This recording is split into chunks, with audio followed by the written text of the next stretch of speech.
বর্তমান দুর্গাপুজোর সমন্বয় সমিতি চরম উত্তেজনা। বর্তমান দুর্গাপুজোর সমন্বয় সমিতির বার্ষিক সাধারণ সভার কয়েকটি সংগঠনের সময় চরম উত্তেজনা হট্টগোল। বর্তমান আলমগঞ্জ বিয়ে বাড়ি হলে বাড়ির ভেড়াতেই সেই বার্ষিক সভা নিয়ে আইপিআই দিয়ে হিসাব নিকেশ পেশ করা হয় এবং নতুন কমিটি গঠন করার আগেই হট্টগোল শুরু হয় নতুন কমিটি নিয়ে। পুরনো কমিটির দায়িত্বে যারা রয়েছেন তারা সমস্ত কার্যকলাপের শেষে কমিটি গঠনের কথা যখনই বলেন সেই মুহূর্তেই শুরু হয়ে যায় হট্টগোল। পুরো কমিটির দায়িত্বে যারা রয়েছেন তারা ভোটিংয়ের মাধ্যমে কমিটি গঠন করতে চেয়েছিলেন, কিন্তু নতুন কমিটি করার জন্য দুজনের নাম উঠে আসে। পিন্টু রাম সভাপতি হিসেবে এবং কল্যাণ মাঝি সম্পাদক হিসেবে নাম ঘোষণা করা হয়। তাই নিয়ে পুরনো কমিটির যারা সদস্য বা দুর্গাপুজোর সমন্বয় সমিতির সঙ্গে যারা যুক্ত তাদের দাবি নিজের ইচ্ছায় কোনো কিছু করা যাবে না, ভোটিংয়ের মাধ্যমে বা সবারই আলোচনার মধ্য দিয়ে কমিটি গঠন করতে হবে। এই নিয়ে শুরু হয় তর্ক বিতর্ক। পরবর্তীকালে তৃণমূল কংগ্রেসের দূর হাটো খোকনদাস নামে স্লোগান দিয়ে অবশেষে জোরপূর্বে নতুন কমিটি গঠন করা হয়। তারপরে কিছু অংশ মানুষ মিটিং সভাপক্ষ ছেড়ে বেরিয়ে যান। পরবর্তীকালে সিদ্ধান্ত মানতে বাধ্য হয় পুরনো কমিটি সদস্যরা।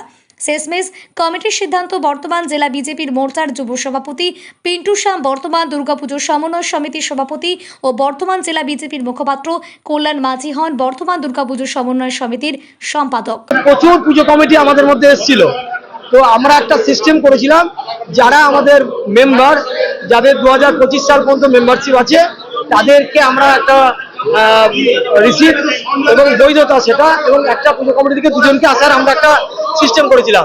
কিন্তু এই হাউসে আজকে একটা দাবি উঠলো যে কিছু পুজো কমিটি তারা বলছেন যে আমরা দুর্গাপুজো সমন্বয় সমিতিতে নেই, আমরা আসতে চাই। তো আমরা একটা হাউসের দাবি সেটা মেনে নিয়েছি। আমরা পাঁচটা নতুন পুজো কমিটি তারা তাদের নাম লিখিয়েছে, যারা আসতে চেয়েছে তাদের আমরা অভিনন্দন জানালাম এবং পরবর্তীতে বিভিন্ন আলোচনা তর্ক বিতর্ক অনেক কিছুর মধ্যে সবাই যেটা চাইলো যে এখানে দুপক্ষে দুটো প্যানেল এখানে দিচ্ছিল, বিধায়ক কমিটি এবং এখানে হাউস থেকে একটা প্যানেল আছে। তো বিভিন্ন তর্ক বিতর্ক পর লাস্টে একটা সবাই মিলে একটা সমাধানের করে একটা নতুন কমিটি করা হলো। তার আপনারা ইতিমধ্যেই তার অ্যানাউন্স হয়েছে শুনেছেন। তো দেখুন, আমরা এখানে করি মায়ের আরাধনা। আমাদের প্রধান উদ্দেশ্য যে মায়ের আরাধনার পাশাপাশি বর্তমানে যে পুজো কমিটিগুলো আছে দীর্ঘ 16 বছর ধরে আমরা একটা ছাতার তলায় সেই পুজোগুলোকে রেখেছি। আমরা খুব গর্বিত যে আজকে পুজোতে প্রায় 250-এর ওপর মেম্বার এসছে এবং 5টা নতুন পুজো কমিটি তারা যুক্ত হলো আজকে। তো এর মধ্যে আমরা চাই আগামী দিনে যারা দায়িত্ব নিল তারা যাতে বিগত যে ধারা তার ঐতিহ্য তাকে মাথায় রেখে সেই তারা পরিষেবা দেবে, পুজো কমিটিগুলোর পাশে দাঁড়াবে এবং পুজো কমিটিগুলোর সঙ্গে প্রশাসনের যে সহযোগিতা সেইটাই কমিটি করবে।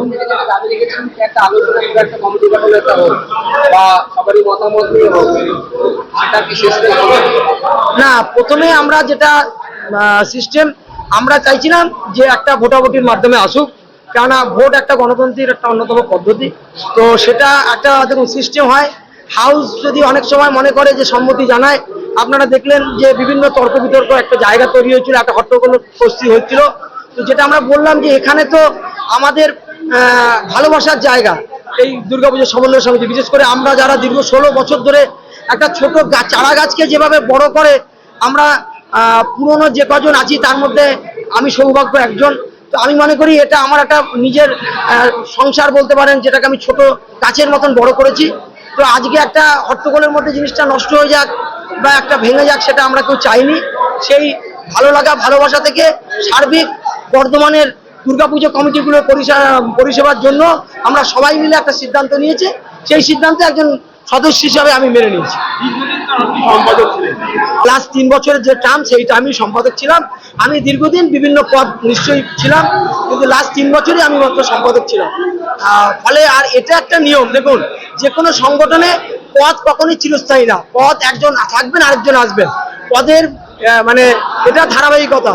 নদী যেমন বয়ে চলে, একটা সংগঠনকেও যদি বয়ে যেতে হয় সেখানে পরিবর্তন প্রয়োজন আছে, সেটা নিয়ে কোনো দ্বিমত নেই।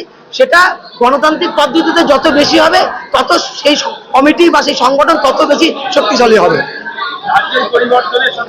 বিগত বহু বছর ধরে সম্পাদক সভাপতি কিন্তু পরিবর্তন হয়েছে, ফলে রাজ্যের পরিবর্তনের সঙ্গে এই পরিবর্তনের কোনো সম্পর্ক নেই। এইটা একটা ধারাবাহিক আমাদের এজিএম, যেটা আমরা 3 বছর অন্তর অন্তর করি। সেই এজিএম এ 3 বছরের জন্য কমিটি গঠন হলো, সেই 3 বছরের জন্য এই কমিটি এলো এবং আমরা বিশ্বাস করি যারা কমিটিতে এসছে এবং যারা আসতে পারেনি, সবাই তো আসতে পারে না, একটা কমিটি নির্দিষ্ট নিয়েছে। আমার যে পরিবার দুর্গাপুজোর সমন্বয় সমিতি সকলে মিলে আমরা যারা আজকে মিটিংয়ে উপস্থিত হতে পারেনি, এরকম প্রচুর পুজো কমিটি আছে যারা আজকে উপস্থিত হতে পারেনি। আমার বিশ্বাস যে যারা বর্ধমানের সমস্ত পুজো কমিটি আমরা হাতে হাত মিলিয়ে আগামী দিনে বর্ধমানের স্বার্থে, বর্ধমানের যে মা দুর্গার আমরা আরাধনা করেছি তার স্বার্থে সবাই মিলে আমরা কাজ করব। আমার নাম সুকান্ত দাস, বর্ধমান দুর্গাপুজো সমন্বয় সমিতি।